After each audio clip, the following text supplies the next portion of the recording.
Afternoon friends.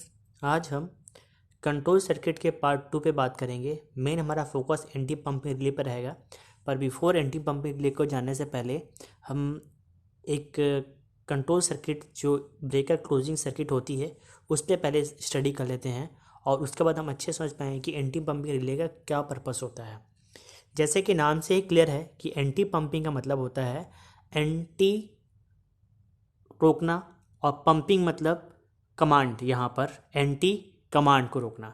अगर breaker में किसी भी रीजन से अगर कमांड कंटिन्यू जा रही है और फॉल्ट भी रुकी हुई है, फॉल्ट भी आ रही है और किसी तरह से क्लोज सर्किट का भी कमांड जा रहा है, तो ब्रेकर पे के क्लोजिंग कॉइल पे कंटिन्यूअसली हमारा कमांड जाता रहेगा और वहाँ पर जो हमारा क्लोजिंग कॉइल है वो हमारा बंद होने का चांसेस ज़्यादा होता है। ठीक है, तो इसलिए हम एंटी पंपिंग रिले का काम करते हैं। फिलहाल हम एंटी पंपिंग रिले से जानने से पहले एक सिंपल सी क्लोजिंग सर्किट आपको दिख रही है ब्रेकर का। लॉजिकली कोई भी एचटी ब्रेकर का ये क्लोजिंग सर्किट है, एक कॉमन पैटर्न यह बनाया हुआ है। हम एक बार इसको समझते हुए चलते हैं जिससे आपको पूरा क्लियर होते चलेगा। देखिए, सबसे पहले क्या है, ये दो पॉइंट आपको दिख रहे हैं ऊपर और ये नीचे। यहाँ पर हमारा एमसीबी कनेक्ट होता है। एमसीबी कंट्रोल सर्किट की सप्लाई होती है, वो डीसी हो सकता है और कुछ ब्रेकर में एसी होता है। नॉर्मली हम यहाँ पर डीसी सर्किट के बारे में बात कर रहे हैं, तो ये डीसी सर्किट होती है। यहाँ पर एमसीबी होता है और ऊपर में हम हमेशा पॉजिटिव देते हैं। ठीक है, पॉजिटिव, और नीचे हमारे यहाँ पर क्या होता है, नेगेटिव सर्किट होती है। ठीक है, अब हम उसी से आगे हुए बढ़ते हुए चलते हैं कि नेगेटिव और पॉजिटिव सर्किट काम कैसे करता है। ठीक है, तो अब आप देख सकते हैं कि जैसे ही हमारा पॉजिटिव सर्किट आ रही है, सीधे सीधे यहाँ पर आ रही है। ठीक है, यहाँ पर पॉजिटिव आप देखेंगे कि कंट्रोल स्विच दिया हुआ है। कंट्रोल स्विच बेसिकली टीएनपी है, ट्रिप नॉर्मल क्लोज। ठीक है, यहाँ पर टीएनपी या टीएनसी भी खोल सकते हैं। तो ये इसका एक नॉर्मल स्विच होता है, इसके रिलेटेड हम एक और वीडियो बनाएंगे बाद में। टीएनपी से बाद हमारा सप्लाई सीधे सीधे नीचे आती है। ठीक है, अभी हम क्लोजिंग सर्किट पे बात कर रहे हैं। यहाँ पर आप जहाँ पे एरो मार्क है वहाँ देखेंगे तो आपको दिखेगा वहाँ पर लोकल लिखा हुआ है। ये जो पॉइंट है, ये जो पॉइंट आप देखेंगे वहाँ पर हमारा लोकल लिखा हुआ है, ये लोकल है और यहाँ पर रिमोट है। यहाँ पर लोकल और रिमोट सर्किट हमारा दोनों पैरेलल है, क्योंकि हमारा ब्रेकर क्लोजिंग के लिए हमारे पास दोनों ऑप्शन रहते हैं, एक लोकल रहता है और एक रिमोट रहता है। ठीक है, तो लोकल सर्किट को हम पहले आगे हुए बढ़ते हुए चलते हैं।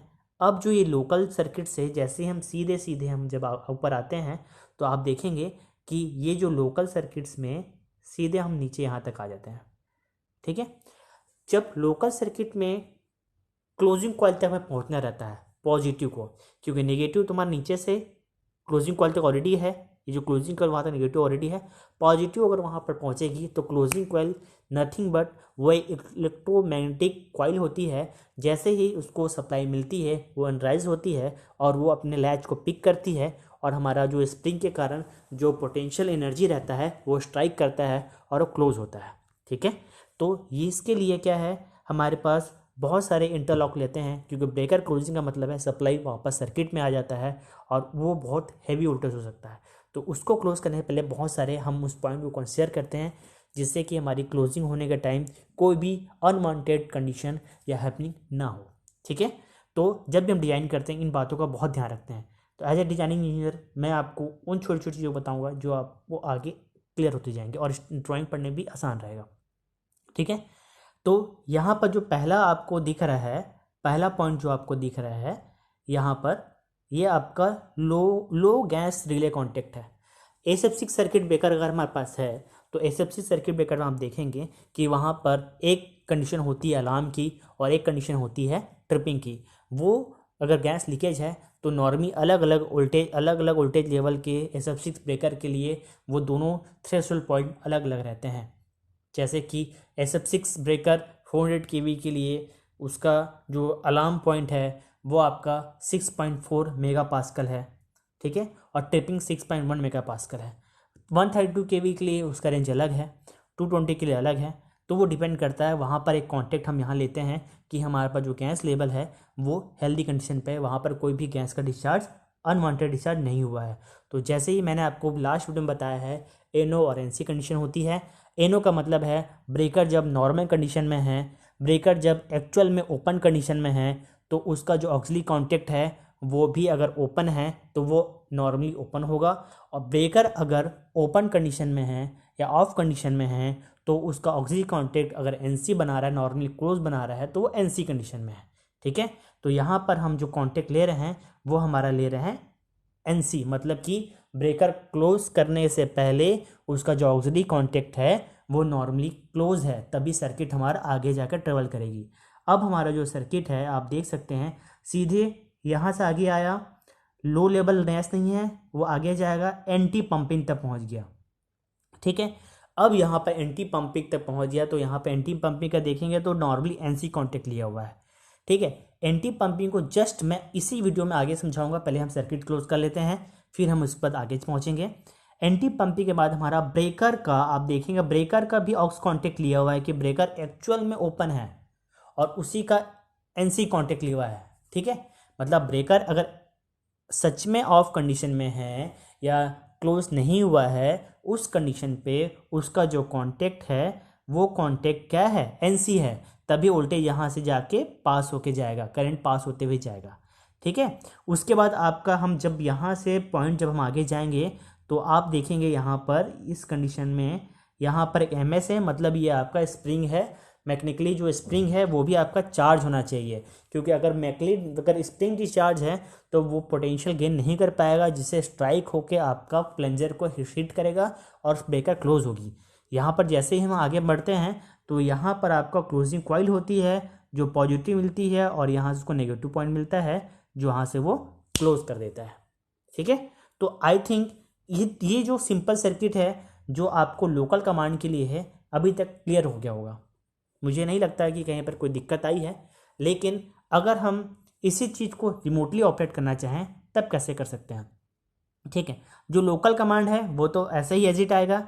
यहाँ पर जो आपका टीएनसी स्विच जो आपने जो लोकल रिमोट का स्विच होती है, आपने यहाँ पर इसको स्विच कर देते हैं रिमोट में, क्योंकि अब रिमोट में ऑपरेट करने के लिए आप तो स्काडा से ऑपरेट करेंगे या आप अपने पैनल पे जो टीएनसी स्विच है वहाँ से आप करेंगे, तो वो कमांड तब ही लेगा जब आप इसको रिमोट में डालेंगे।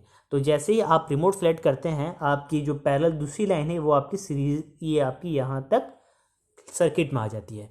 तो उसको रिमोट में लेने के लिए, क्योंकि लोकली आप ऑपरेट करते हो तो नॉर्मली ये कंडीशन होती है कि आप ब्रेकर को फील्ड में ही ऑपरेट करोगे, उसको आप पैरेलल से ऑपरेट नहीं करो, तभी हम लोकल ऑपरेट करते हैं। और उसकी जो सामने और पीछे का जो ब्रेक आइसोलेटर होते हैं वो खुले हुए रहते हैं। ठीक है, रिमोट में ऐसा नहीं होता। रिमोट कंडीशन में वो कंडीशन होती है जब डायरेक्ट आप सर्किट को लेते हैं और वो सर्किट आपकी सर्विस में आती है। तो इस कंडीशन में आपके जितने भी रिले होने चाहिए वो आपका नॉर्मली रिसेट होना चाहिए। तो आप देख सकते हैं यहाँ पर भी ब्रेकर का कॉन्टेक्ट, मतलब ये कमांड है जो आपका डेवलप होता है। कमांड जो हम देते हैं वो डेवलप कमांड है ये। ठीक है, ये आपका कमांड है जो आपने दिया है। 86 लॉकआउट रिले है, 86B लॉकआउट रिले, दो रिले हम नॉर्मली हम लेते हैं 86A 86B। तो दोनों के जो कॉन्टैक्ट हैं वो रिसेट कंडीशन पे जो एनसी कॉन्टैक्ट हम उसको लेते हैं, जिससे कि आपका रिले रिसेट है और उसका जो सीरीज़ में आती हुई सर्किट आगे आएगी और आगे आपका रिमोट के थ्रू ये सर्किट क्लोज होगा और यहाँ से नीचे आएगा। यहाँ पर एक पॉइंट और लिखी हुई है कि 86 लॉकआउट रिले। लॉकआउट रिले का मतलब होता है कि अगर मान लो कि कैसे कोई ऐसा रिले जो किसी पीछे के सर्किट से या किसी आगे के सर्किट से, हम अभी एकदम सिंपल भाषा समझने की कोशिश कर रहे हैं कि वो हम इलेक्ट्रिकल में हमेशा डाउन स्ट्रीम और अप स्ट्रीम दोनों स्ट्रीम के ब्रेकर को हम कंसीडर करते हैं कि वहाँ का ब्रेकर में कोई एक्चुअल फॉल्ट तो नहीं है और उस फॉल्ट के कारण उसमें कोई डिस्टर्बेंस तो नहीं है। 86 लॉकआउट रिले हम इसीलिए ऑपरेट करते हैं कि अगर कोई ऐसा कमांड है जो किसी दूसरे स्ट्रीम के कारण हमारी सर्किट को इफेक्ट कर सकती है, तो वो ब्रेकर हम उस रिले के कारण हम उसको कमांड ना लें। तो यहाँ पर हम जो ले रहे हैं वहाँ पर हम 86 का भी यहाँ पर रिले कभी कभी हम कंसिडर कर सकते हैं। तो ये एक नॉर्मल क्लोजिंग सर्किट है जो नॉर्मली हर एक ब्रेकर पे ऐसा काम आता है। ये वीडियो में एंटी पंपिंग रिले डालना चाह रहा था पर वीडियो 10 मिनट का हो गया है, तो हम इसको अभी आज ही क्लोज करते हैं और एंटी पंपिंग रिले हम नेक्स्ट वीडियो में डालेंगे जो बहुत ईजी सा है और आपको पूरा समझ में आ जाएगा। तब तक के लिए स्वस्थ रहिए, धन्यवाद।